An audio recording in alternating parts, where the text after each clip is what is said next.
Hi guys, hi, how's it going? How are you doing today? Hopefully today finds you well. Today I am doing my next review in my palette roulette series, in which I pull a palette from my collection that might also be in your collection. I utilize it throughout the week, and then I come back to you and I talk to you about my observations with the palette, my experiences with the palette, show you some live swatches and some looks I was able to create with the palette, and then we pull a new palette and we do it all over again next week. So I hope that sounds like something that you're interested in. It is a pretty heavy series on my channel.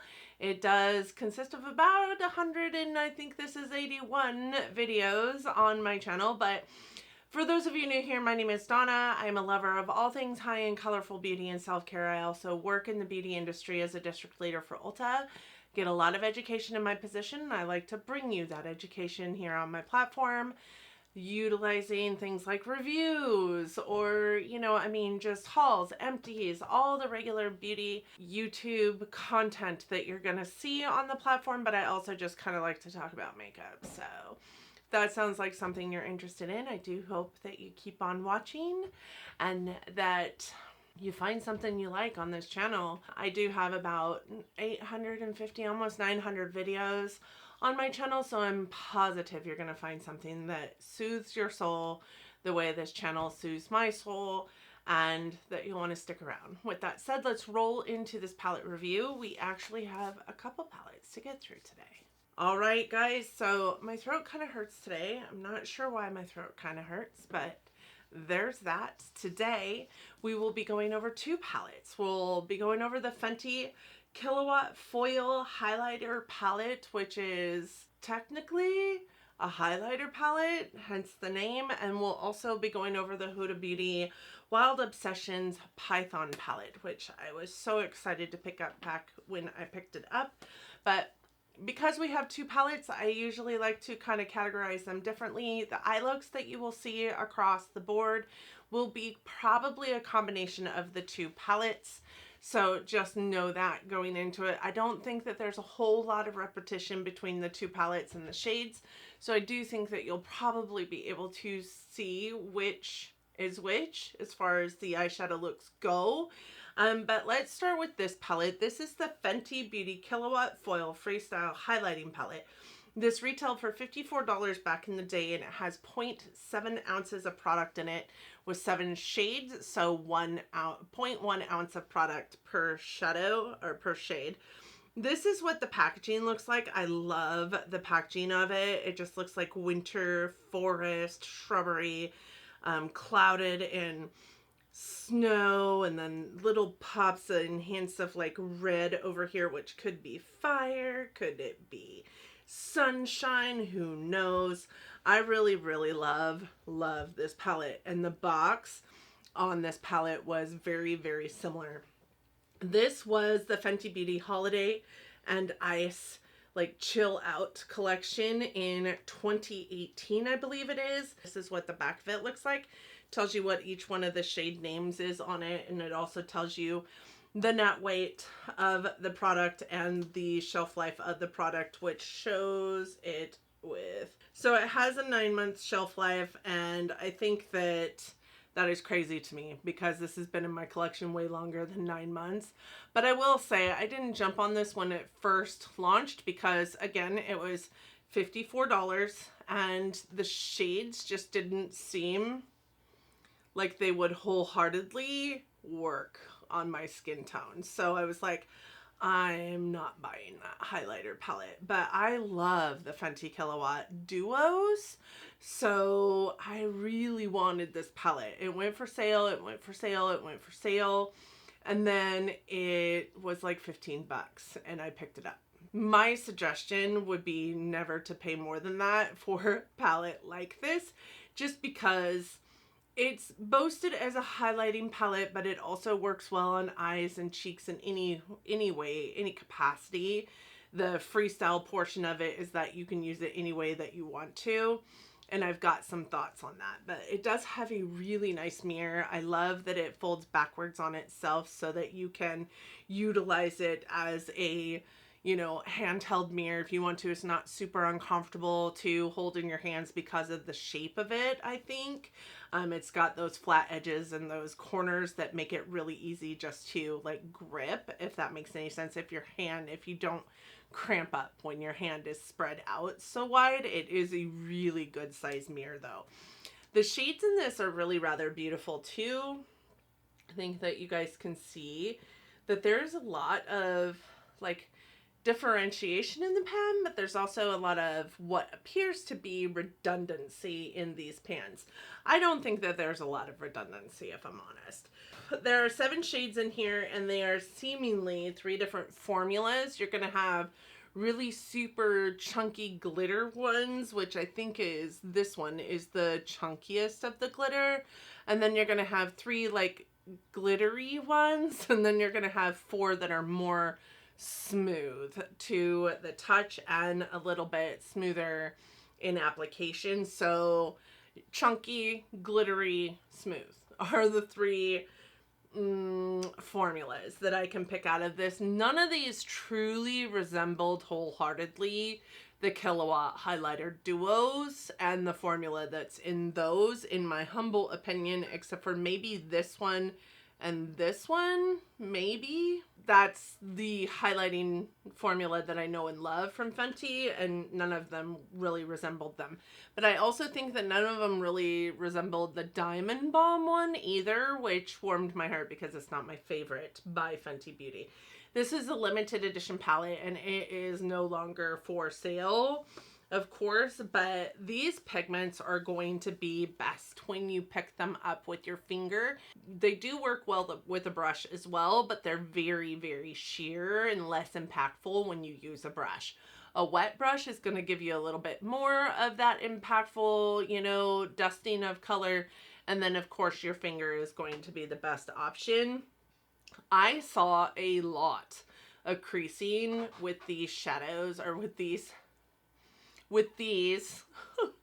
when I put them on my eyes.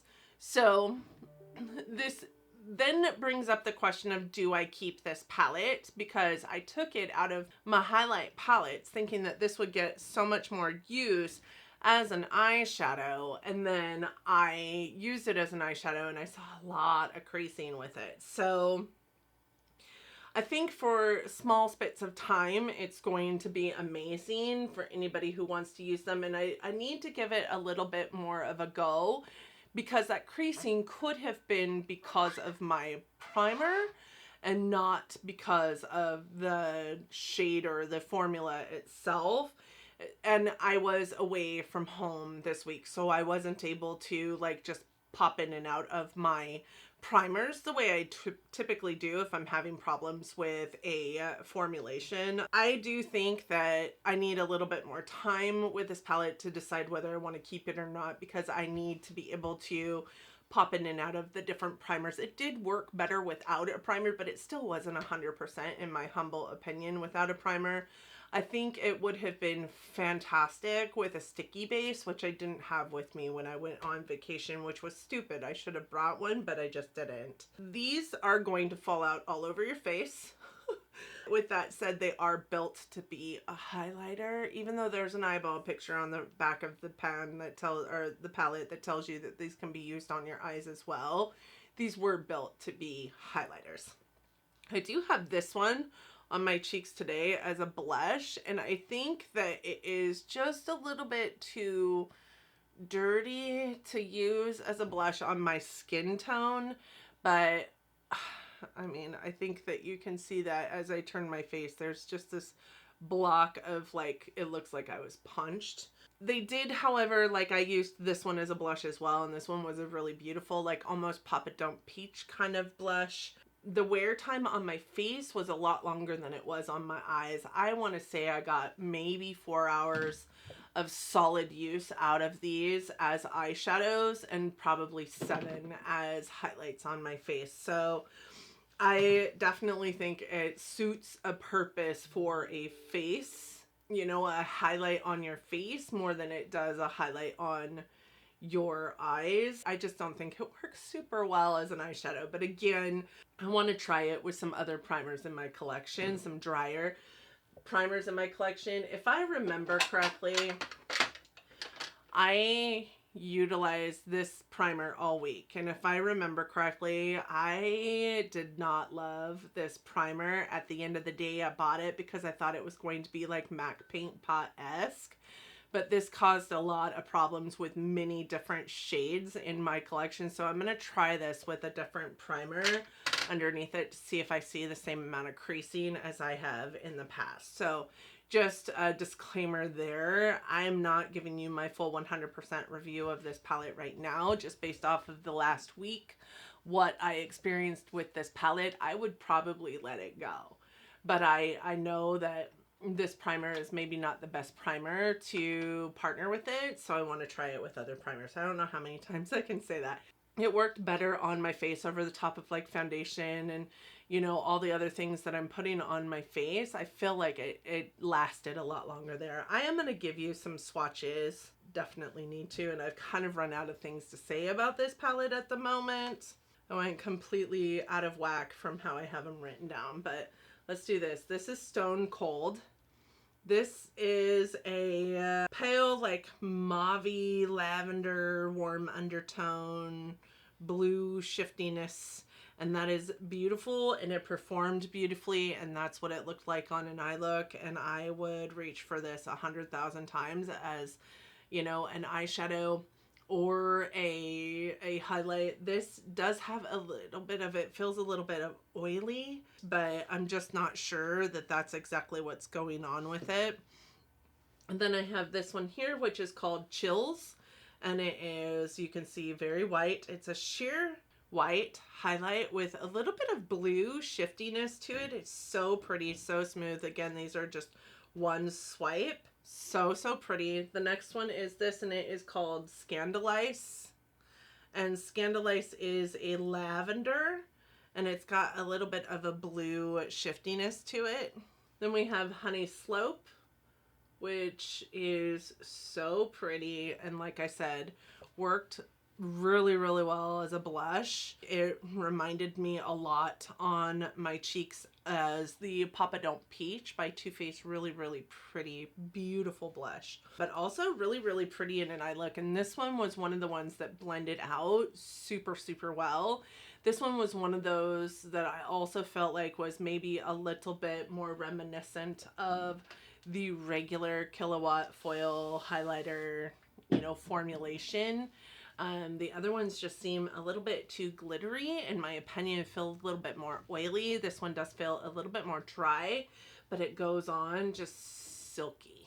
Okay, then we have Chop and Ice, which is, as you guys can see, a really stunning darker bronzy orange shade. This one also felt a little bit oily in the pan, and it does feel a little bit grippy in the pan, but it has a lot of shine to it, and it goes on super smooth, so it doesn't go on with that like grippy nature to it like you would think with a more like glittery topper type of, you know, shade. And then we have this one, which is called Heartburn.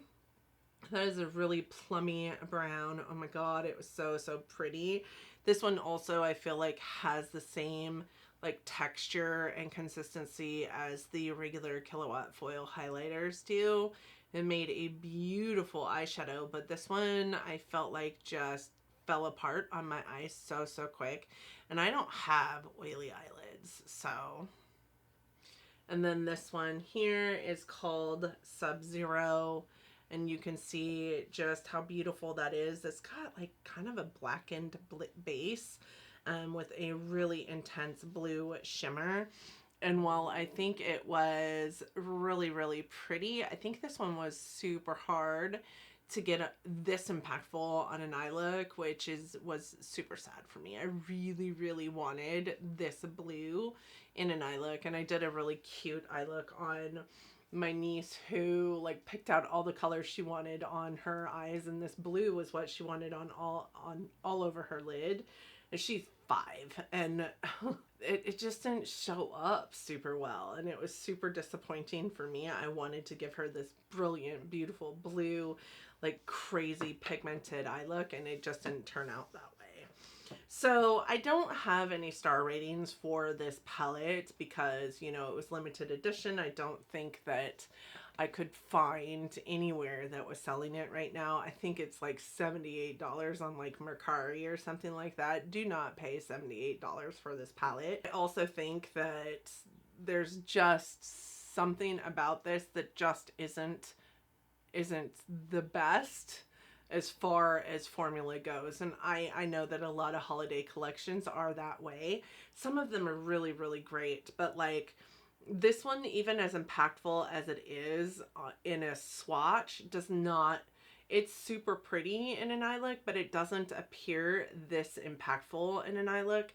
And I had the most trouble with the staying power of this one. This one over here, so pretty, but when you put it into an eye look, just it on its own, it just isn't this, these just aren't this shiny on an eye. And I think I may keep it just as a pop of color in next week's rotation because I want to bring in probably, I mean, it's a pretty old palette in my collection, but it's a palette that is pretty bland. So that's the one I'll be dealing with. So I do think I'm going to keep those as a pop of color for next week. I won't be reviewing it again next week, but I will like update you on how I feel about it when I'm able to like mix and match between primers that I'm using. I'm not 100% going to like get rid of it yet, but I'm not also 100% going to keep it yet. I do think that it is a palette worth a second go, to be honest. The wear time with a primer was somewhere around, you know, 4, maybe 5 hours on my eyes. On my cheeks, it was about a good 7 hours. I would say it worked best on my eyes without a primer. So if you are going to, you know, buy it, or if you've got it already because you can't like find it for sale anymore, you have it already, you're gonna use it on your eyes, do it without a primer. In my opinion, it worked far better. It also works much better with your finger than it does with a brush, and if you're going to use a brush, definitely wet it. I do think that it would work better with a tacky base primer because there is so much fallout, and it was fallout all day long with that palette. So the second palette that I have to visit this week is this. It is the Huda Beauty Wild Obsessions palette. This one is in Python. This is one of her Obsessions palettes. This is a $29 palette. This is what the packaging looks like. It is a beautiful like emerald green plastic packaging. It says Wild Python on the front and Huda Beauty. As you turn it, it does change. In the back of it just has some information about the palette, information about Huda Beauty. Its shelf life is 24 months for this palette, which is darn good. It does have a nice travel-friendly, closable, clickable clasp on here. You open it up, and it is a palette that has a really nice mirror, and it does have 9 shades in it. It doesn't really want to wholeheartedly stay up. Any amount of jostling is going to knock that mirror over, so it's not a mirror that I think that you can use as like a vanity if you're out and about or whatever, but it is a nice compact size for travel with a good amount of shadows in it. These are the shadows that are in this palette. It does have 9 shadows, 0.45 ounces for the entire thing, or 0.05 ounces per pan, which is a regular amount of product in a palette pan. 9 shades, 4 textures. There are mattes, metallics, shimmers, and multi-reflect. The multi-reflect in the Wild Obsessions palettes are the ones that have the like Python-y stamp on them. I don't know if you guys can still see this. I used it quite a bit, so my finger dug into it quite a few times. What this palette like is quoted as being on the Huda Beauty website is totally transformatic. Golden green duochrome shades with complementing earth tones, finished with a striking blue and powerful green, which I think is this guy here. The metallics in this palette are a little more on the sheer side. There's not a whole lot of base to them. This one, even though it's kind of got like a blackened base to it, it's still a very sheer blackened base, maybe like a blackened gray base to it, because it's still very kind of sheer. Not super impactful on an eye look unless they're packed on top of another color, which is what I've done here. This eye look is actually recreated from one that Morgan Turner did when she was reviewing this palette. I just looked up some looks and I saw this look and I was like, oh, I could totally do that. I love that look. It's so pretty and it looks like a Donna kind of look. I don't really love the brown and the like sagey green mixed together over here on the eye. I thought it got a little bit muddied. I think we could have had like an emerald green in here that would have been nice other than these browns. I don't think these browns need to exist in the palette. I think we could have done with like a really deep emerald green resemblance of the palette on the outside of it. Maybe a really, really black. The metallics in this palette, like I said, are more sheer. They're also more glittery than they are shimmers, except for this shade here. I would say the shade here does have a little bit more of like a shimmer factor than it does a glitter factor. But that is supposed to be a new like multi-dimensional pigment, shiny, like amazing shade. And I don't really think that it's all that it's boasted to be. It's just kind of ho-hum. Like it is all over my lid today. And while I think it's pretty, I don't think that it is the multi-reflect craziness that it's boasted to be on the Huda Beauty website.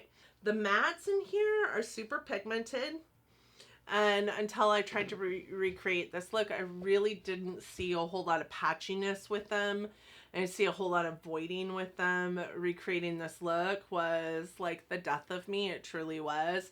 I saw for the first time some patchiness in this green, which is this guy here, but I especially saw some voiding over here when I tried to mix this brown with this brown. And I used this brown because in Morgan's look she used this brown and it really voided out. So I was like, I'm gonna be a little more careful, maybe bring in kind of like a more orange toned or yellow toned brown to mate with that green, and it still didn't work. It just wasn't fantastic. I would say though that they do blend very, very well, and for the most part I saw no voiding, no skipping, no patchiness out of these until today, which was very, very strange. I do feel like they are super pigmented. This chartreusey green here is on the inner corner blended up in my eye look, and this is not a white base on my eyes right now. So I do feel like it's got a lot of pigmentation in it. I also feel like these are super blendable and super beautiful. I feel like this is a better version of a lot of her other Obsession palettes. Now, we all know that the Obsession palettes are made in China and her big palettes are made in Italy. So the formulas are gonna look different, feel different, whatever, right?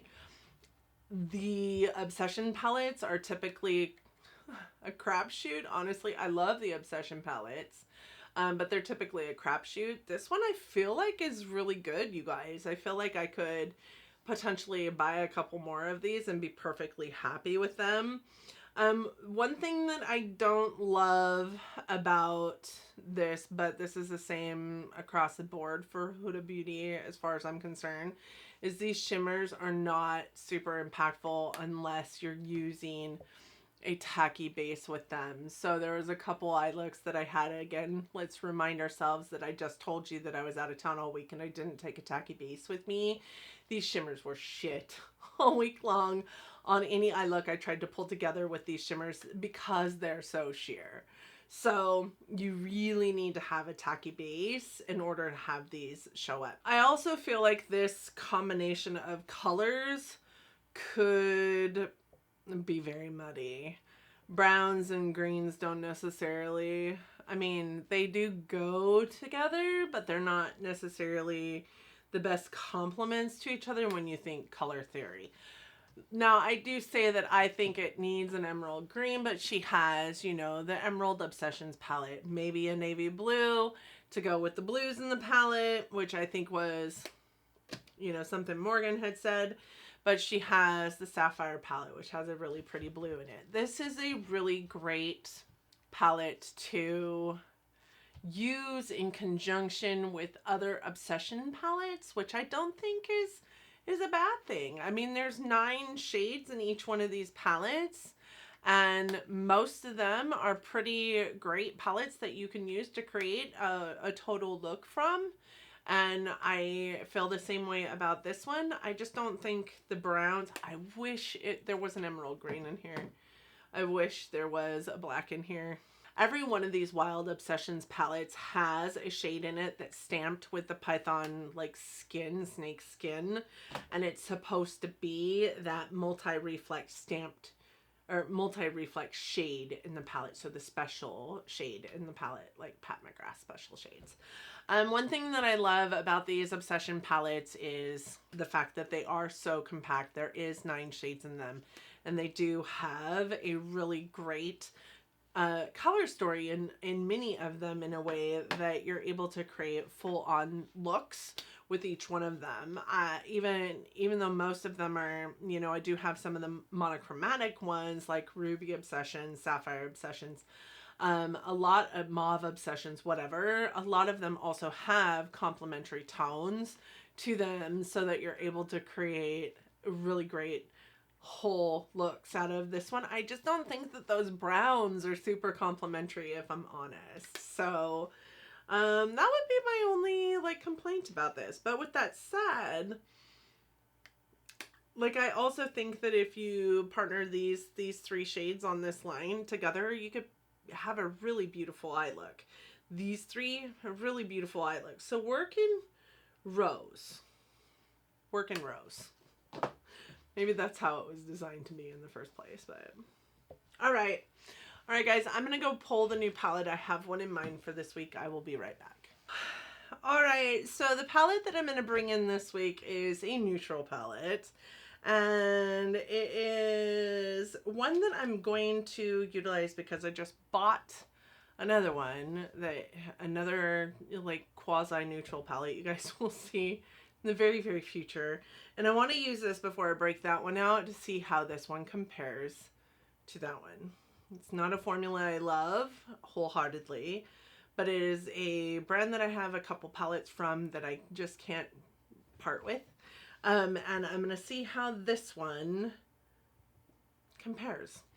This is the Too Faced Neutral Nudes, the Born This Way Neutral Nudes collection. And they just came out with another one, another partner to this. The first time I saw this palette, I thought, oh my God, that's the most boring thing I've ever seen in my life. And then I walked in and saw it in a store and I was like, oh my God, I have to have that. It's no longer the most boring thing I have ever seen in my life. What I love about it is it has mattes and shimmers, same amount. The mattes are the bigger shades. The shimmers are the smaller shades, which I think is phenomenal work with, you know, the amount of structure that you're going to get from the palette. Each one of the mattes has a corresponding shimmer shade that goes really, really well with it. I just want to remind everybody, I am also, because we know I'll get bored with this, I am also going to keep in this palette for those pops of crazy color that I like to put into my eye looks sometimes, but this will be the palette that we're reviewing next week. So do you have this palette? I would be interested to hear your thoughts, and if you have used it, what do you love about it? What do you not love about it? Do you have these palettes? I would be interested to hear your thoughts on these palettes as well. Please let us know down in the comment section so that, you know, there's more than just my opinion out here. I love you guys so much. Thank you for coming to enjoy my video today. And I enjoy your company here. I hope that you liked the video enough that you're considering giving it a big thumbs up. It really does help our channels and I would appreciate it so, so much. I also hope that if you're not subscribed to my channel, that you want to click that button, subscribe before you go. I am on the road to 1,000. I want to hit 1,000 by my birthday, which would be fantastic. That would be the best birthday present ever, but I just don't know that that's going to happen because it's only a couple months away. But that would be amazing. I've been on the platform for 5 years and, you know, I'm just out here doing it for fun, doing it for me and for you and loving every darn minute of it. But 1,000 subscribers has always been my goal. And I mean, it's not like I'm going to be like 1,000 subscribers, peace, I'm done. But I would love to hit 1,000 subscribers for my 5th year anniversary, my birthday, my whatever. So I hope that if you are one of the 54% that is watching that is not subscribed yet, that you'll just want to click that button for me. I would love to see you stick around and hear from you down in the comment section. Thank you guys so much for joining me today. I hope that you guys are having an awesome summer and that it's hot for you, as hot as you need it to be or as cool as you need it to be.